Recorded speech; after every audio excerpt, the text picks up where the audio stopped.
Coming in close behind the Rainwings, the Silkwings have to be the second most colorful tribe around. Despite not having the ability to change their scale color, they can end up with quite diverse color palettes. Except for black, if we're really getting technical and accurate and specific. For this row, I wanted to go off of a suggestion and demonstrate some basic color and pattern picking tips and tricks, as we're back on the topic of very colorful dragons. I want to emphasize that this is mostly just taken from my personal experience of designing and picking colors, so don't take me as a color professional and more like a color intermediate. When I begin the coloring stage, I think of a couple things: flow and feeling. How do the colors flow or work together, and how do these colors give off the feeling I want? Oftentimes, you don't really want to pick arrays of multiple random colors and values when coloring. A simple method to guarantee a palette that flows together is by using a gradient. Not a literal gradient, but a basic gradient of colors to simply use as a base. Gradients can be simple, or they can be a little more drastic, like with these examples on my little computer screen. Then, to spice things up, you can add in secondary colors and/or accent colors depending on what you're aiming for. Colors and patterns also give off feelings that people interpret in similar ways. For example, mellow, low-contrast color palettes seem to be a lot more calming than highly contrasted and bright colors. Additionally, even, wavy patterns seem more welcoming than an erratic, jagged pattern. What I'm trying to say is that patterns and colors always have meaning, whether it's intended or not. Subconsciously, they're always associated with different feelings and emotions, which is why they're such an important tool in character design. I can go on and on about how different colors and patterns implement different feelings and uses, but for now I think I should just get back to how this applies to my Silkwing designs. If you'd like to hear me ramble more about this though, then let me know, cause I would love to just babble about everything I know about it into a dedicated video. So here's my challenge to myself, and the theme for this row. All these Silkwings will be based on different emotions, feelings, or traits, and based on those, they will be given colors and patterns that will seem fitting for said emotion, feelings, or traits. Anyways, speed paint away! I'd also like to mention that all these hybrids were based on a reversed stereotype of what the secondary tribe seems to be. For example, I drew this Leafwing with the intent of being outspoken and loud, based on the Leafwing's possible stereotype of being hidden or shy. I drew them with a big smile, and antenna tipped with leaf shapes.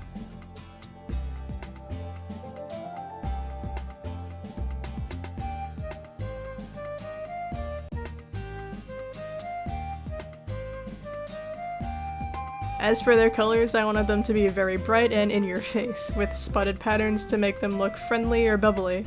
Their base color was a yellow to green gradient, with a simple magenta gradient for their secondary colors.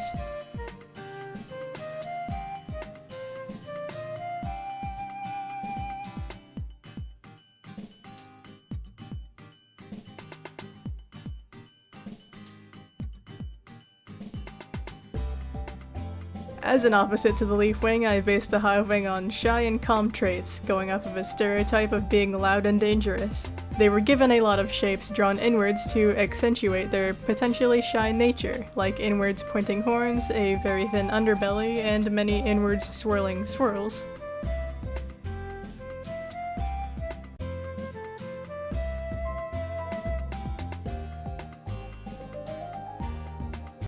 Their colors were supposed to be low contrast and unassuming, with a tan-brown base and pale teal accents.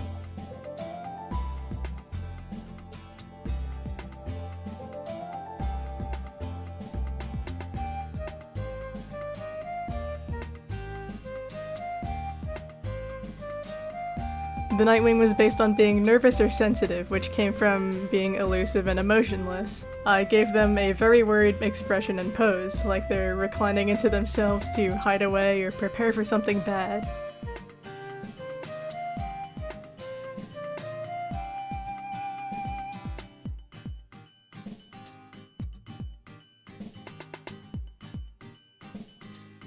As I was drawing them, the little tassels I gave on their antenna reminded me of traffic lights, so I just decided to base their colors around traffic lights. They were given a base color of purple to dark purple, and 3 accent colors, pink, yellow, and lime.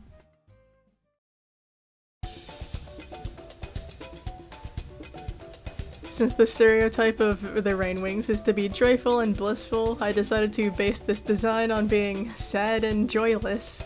They were given many droopy and sad features, like with their horns, ears, and antennae.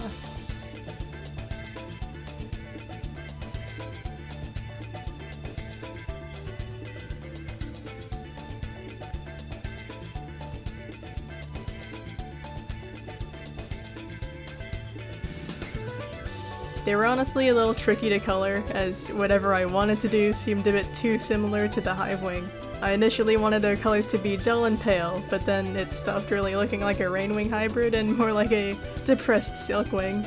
Later I tried to make them look maybe emo, with darker and brighter colors and red accents, but that wasn't really working either. Off camera, I went back in and made the colors very pale and pastel instead, which you'll be able to see at the end. Trying to cheer up the Rainwing though was the Icewing, who was based on being humble and friendly, from the stereotype of being proud and unsentimental. They were given many fuzzy features, mainly in the many tassel things I put on their head, chin, and antenna.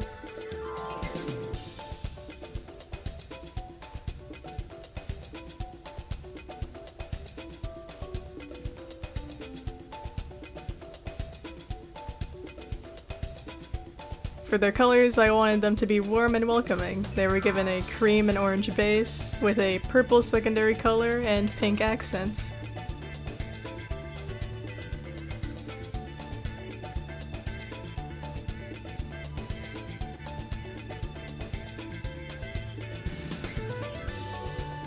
Next up is the Seawing, who is the opposite of chill and mellow, which is angry and hot-tempered. They were given jagged antennae with sharp swirl patterns that I intended to look like roaring waves.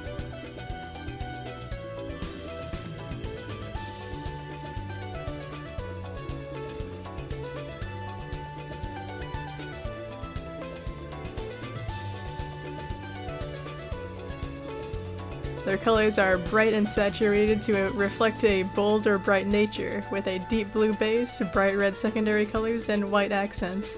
As I was drawing them, they were reminding me of Optimus Prime if he had anger issues.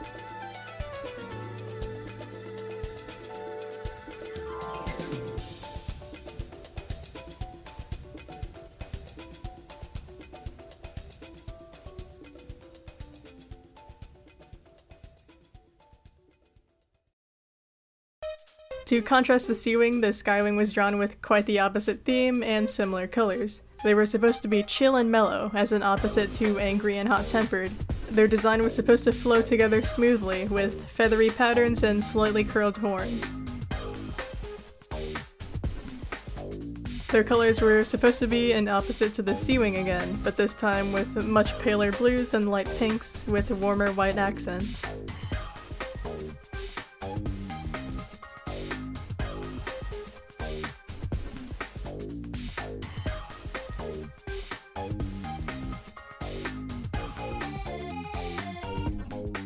The Mudwing turned out to be quite silly to me, as I gave them a somewhat interesting theme. Based on the stereotype of being reliable and confident, I drew this design to be insecure and untrustworthy. They tilt their head in a cautious way, kind of side-eyeing the dragon next to them.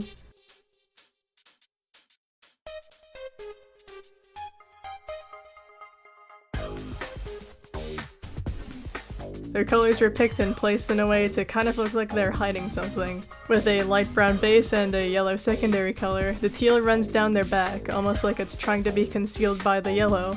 Similarly, it lines the eyes and colors the bottom of their horns for the same reason.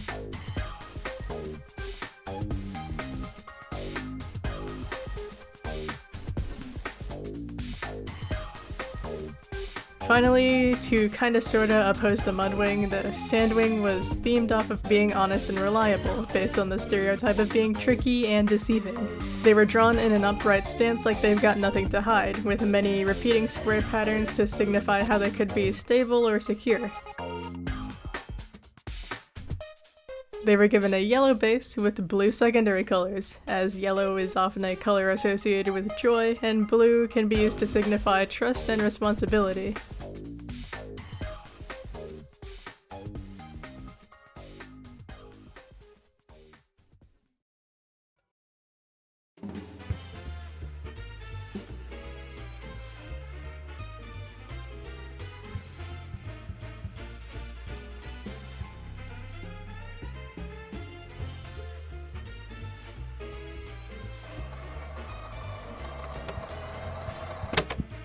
And here it is, all the Silkwing hybrids complete, with a few minor tweaks and changes here and there, unless you're the Rainwing. By the way, here's a few announcements I'd like to add. For one, the Discord server where the raffles will be taking place is open, and you can find the link in the description. You can apply for the raffles for all the dragons who are currently designed, but they won't be raffled until much later, for lack of a better term. When, you may ask? Well, on this handy-dandy document I made, you can look through all the info that is associated with how the raffles will go and when, as well as info about the DTAs, which you can also find linked in the description. And speaking of DTAs, one of them is actually going to be opening on Tuesday, July 1st to anyone, whether they're Discord or non-Discord users. This would be what I would call the Buddy DTA, aka the DTA featuring Tyto and SealEater. You can find out all about that on the document, but to give you a simple summary, 2 contestants, no more, no less, will have to collaborate on a drawing to enter this DTA, and have a chance at winning either Tyto or SealEater. This DTA is opening up earlier than the others to give contestants time to choose their teammates and collaborate. All the DTA submissions will be due on July 15th. Also, sorry for those participating in Art Fight. I kinda timed this whole thing a little awkwardly, didn't I? For myself included. Anyways, if you have any questions, feel free to ask. If not, then I'll see you in the Discord or when the Leafwing finale goes live. See ya! For one, the Discord server where the raffles will be taking place is open, and you can find the link in the description. You can pry out all the raffles for all the dragons who are currently designed. But they won't budge! I'm keeping all of them! You fools!